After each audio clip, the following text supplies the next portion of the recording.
The Tiger's Apprentice is the new Paramount Plus movie. Um, and this apparently was another Paramount movie that was supposed to go to theaters but didn't end up going to theaters. They just threw on the streaming service. And this one I kind of understand. There's some other ones where I really don't get it. Why they just kind of threw this on the streaming service. Like, I feel like if you put Rumble in theaters, it would have done okay. You know, things like that. But this one I get. I can't imagine this movie selling really well in a theater. Not that it's a bad movie. It's not a great movie.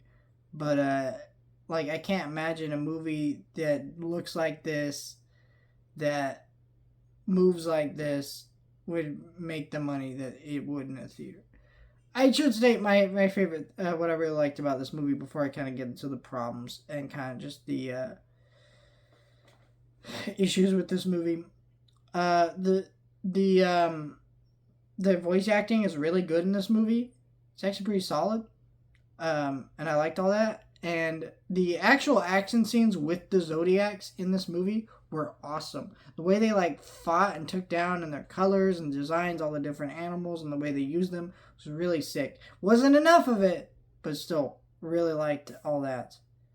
And I feel like if you take this movie as a really good two-parter to a series, then this is a really cool animated movie to set up a really great animated series. But as a movie itself that was supposed to go to theaters and is now on streaming service and is not going to be continued in an animated series, not that I think it was going to be, this is not a great movie. The problem with this movie is this movie's only an hour and 22 minutes. It rushes through every single plot point. I don't know what the Zodiac's deal is, what exactly they're protecting, what exactly is happening, what this kid's family lineage is like, and what all that means. I don't understand any of that. I don't understand why he has a love interest in the movie that he talks to for like 2 fucking seconds, and then later it's treated as a big twist that she is related to the fucking villain.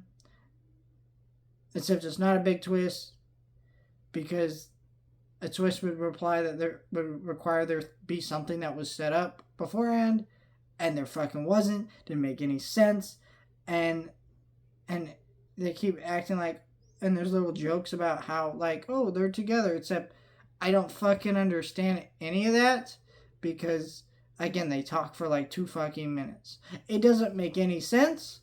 I don't really get a good sense for what the world is in this movie, what all these characters' deals are, except for like the tiger. I thought he was a pretty cool character, and I liked the main kid. I thought he was interesting. But like, I just didn't really give a shit about anything else in this movie, because like, I don't know. I will say, if the movie looks interesting to you, it's not a bad watch. Like, it's a fun movie. It's only an hour and 22 minutes. It's just not a great movie that I'm going to remember it all, because it rushes through every plot point and I don't get a good sense for what the shit is happening in this world or this fucking movie. I just don't, and it really fucking bugs me, because I really liked the like vibe of this movie and everything it was setting up. I thought it was gonna be a really cool movie, and then it just kind of wasn't, and it just made me sad, because I wanted to fucking love this movie. Except I didn't get to, because somehow they screwed it all up, and it just sucks, because I liked it. Parts of this movie, and I thought it was gonna be really cool, and it just sadly wasn't. Hopefully, if this movie maybe does well on Paramount Plus, they'll make like an animated sequel to it. I don't think they will, but if they did, I'd be down to watch that and see the expansion of this world, and maybe get some better sense of who these characters are, what their deal is. But I don't think that's happening, and it's unfortunate original Paramount animation is reduced to streaming or just DVD and fucking rental services, instead of, theatrical releases, unless it's based on fucking Ninja Turtles or some big IP. Really fucking sucks Paramount's being like this. I don't get why they're being like this. Fuck Paramount and their shit with this original animation, but I like this movie.